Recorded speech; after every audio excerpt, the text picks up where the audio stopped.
Something dangerous is really happening in the market, and it actually is for our benefit.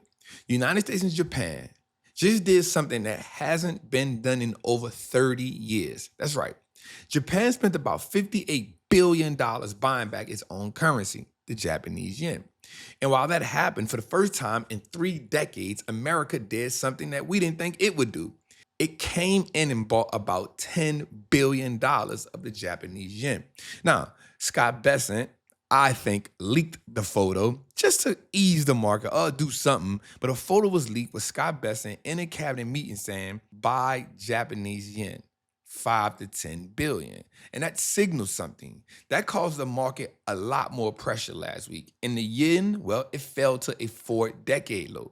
Now, Trap, why is this all important? Because it all ties up into one thing. And so today I want to talk about 4 stocks that I think that we could really be taking advantage of, but also, is the AI trade back on? I think it is.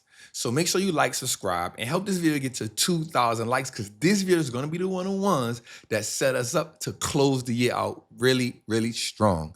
Let's go. Now, first of all, we talked about this before, about the carry trade, and we understand what it is. If you haven't, let me just break it down before I get into these stocks. So the carry trade is this. For the longest of time, the Japanese yen was really, really low, had no interest rates. So people would get the yen, right? And then you convert that to American dollars and then invest in it, right? And then it would just cross back over. This is why your Forex investors make so much money. And I ain't gonna lie, at first I didn't think Forex was real until I learned about the carry trade. And essentially, because the rates were so low, you can get all of that Japanese yen. And then once you convert it and invest it in the Forex market, bring it to the stock market, you pay that off for little or nothing.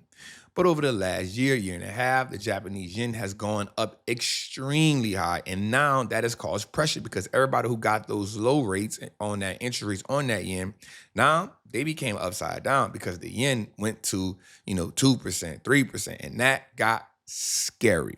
So the QQQ hit a correction about last week. Not only did the QQQ hit a correction, then the semis went into a bear market. And then all Mag 7 reported earnings except for NVIDIA.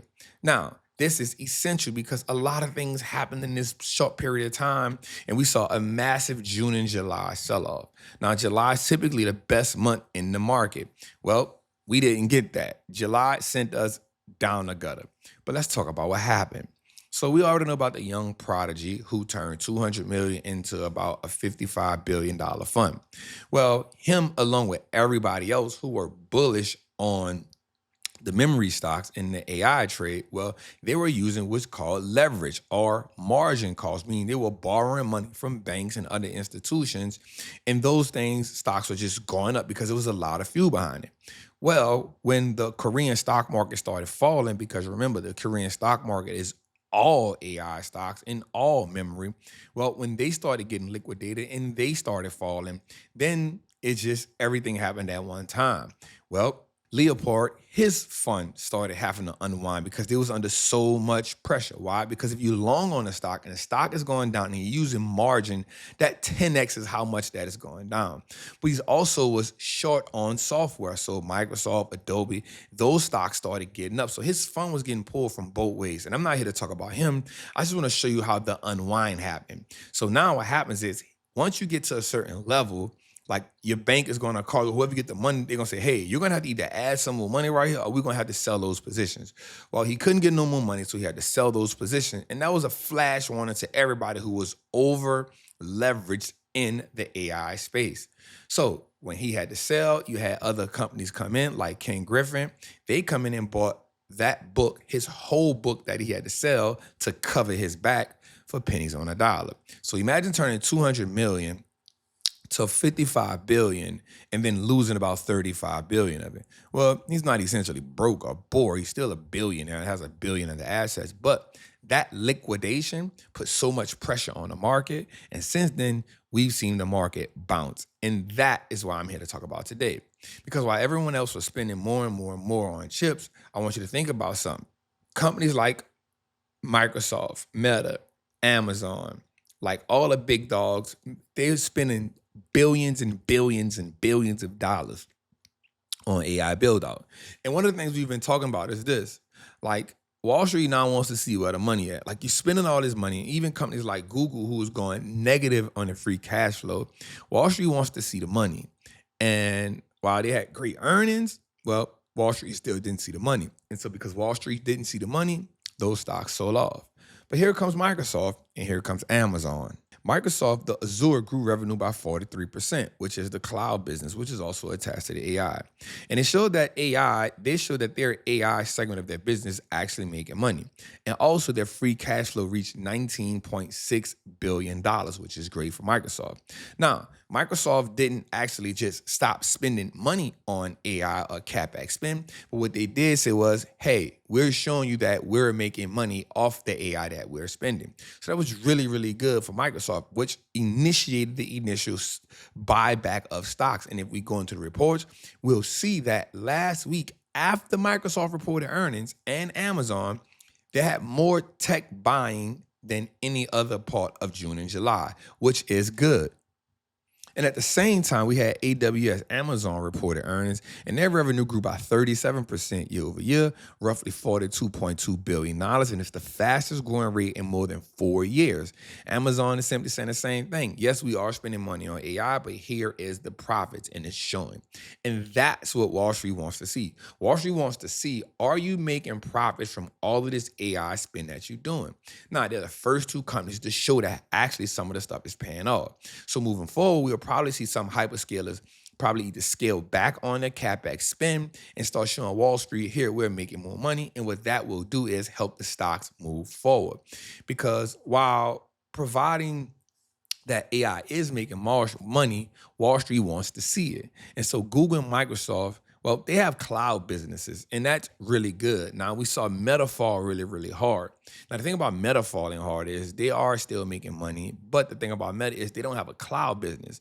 So they got to show that there's opportunity for them to still start monetizing. And so I want you to understand something. Like, the AI story didn't change. It just, things happened. So you had a perfect storm. You had the war that got intensified. You had the huge unwind of people being over leveraged in AI. You also have a new Fed in place who the market has to understand what he has going on. I just feel like that gave us great opportunities. And so you also had SK Hynix who missed earnings. So all of those things happened at one time. And so the young boy became a sacrificial lamb to show it, hey, y'all need to stop over leveraging the AI and just let it run. And so I think that we have room to run. And so one of the things I told my community, and I just want to take a second, say, if you want to come join the Patreon, we do buy and hold, and we do swing trade and leap trade. So we do buy and hold, where we break down two companies every week, and I talk about pricing points from a fair value perspective, what it's worth, with the market is trading it for, and 2 times when I would get in. The first time is when I would start a position, last time when I would load the boat. And we put 2 of those out every week. But also we have tiers when it comes to swing trading, and we do classes, we do charting classes and trade audits. So if you're interested in that, come join the Patreon. We definitely want to see you a part of that. Let's move forward. We know that June and July were just massive months in the markets. But I told my community that I think August is truly going to be a bounce back month. Now, I want to say this, and I want to preface what I'm saying by saying this.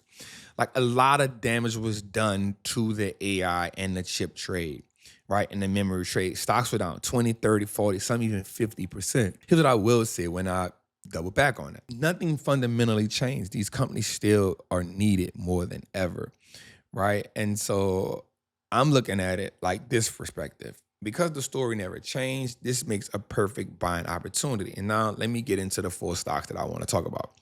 So the first company I want to talk about is Seagate, the AI warehouse, right? Every AI model creates enormous amounts of data, right? Think about ChatGPT. Before it can answer a question, it has to be stored. Books, videos, images, medical records, financial documents, internet data, training, user conversations. It all has to live somewhere.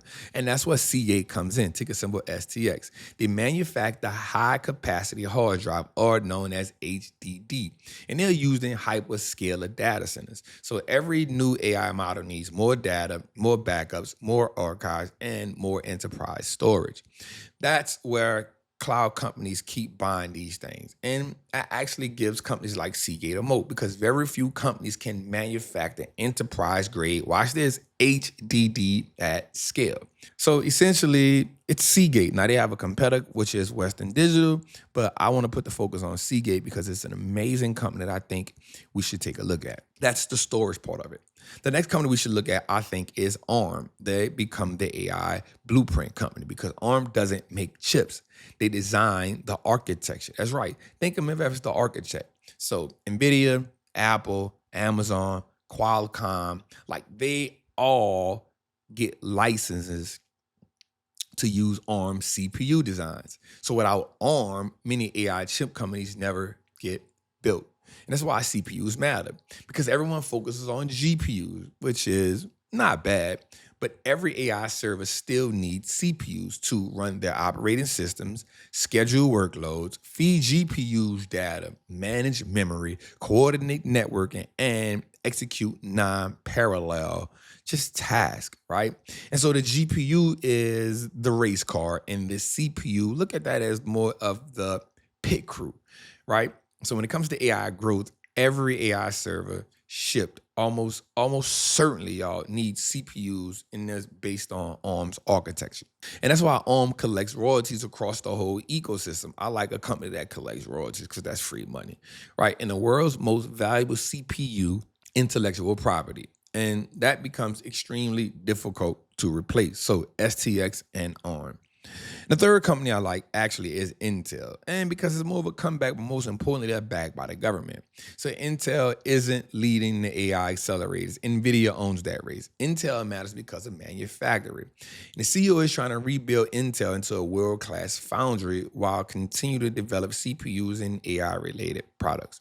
And that's why foundries matters, right? Because AI is exploding and everybody has a manufactured chip that they want made. And so today, think about it. TSMC dominates, Samsung competes, and Intel wants to become the third major global advanced foundry, especially here in America. When TSMC is dominating so much, we don't want to rely on that company, which is why we know 100% why America and the government is backing Intel.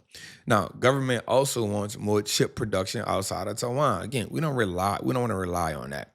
And so if Intel can execute this well, it could become an important supplier for advanced chips manufacturing, which I like for sure. My full company on my list is one that cannot be replaced. It's ASML. They might be the most important company in the semiconductors next to TSMC. Why? But you'll understand what I'm saying is. ASML builds the world's only EUV lithography machine. And without these machines, nobody manufactures the newest AI chips. Not NVIDIA, not AMD, not Apple, not Broadcom, not Qualcomm. None of them. So what is it? Imagine printing billions of microscopic transistors into silicon, right? Like ASML builds the machines that perform that printing at extraordinary precision. Each EUV machine costs hundreds of millions of dollars and contains more than 100,000 parts. That's right. And they're almost huge, like an apartment building. They're among some of the most complex machines ever built. And that's why ASML is needed, because every generation of AI chips require these small transistors, right? And they need better power efficiency and they just need high performance. And that only happens through what ASML does. So without ASML, there's no cutting edge AI chips. And if we believe in AI the way we do, then this company is in a league of its own. No competitor even offers commercially anything equivalent to what this company does.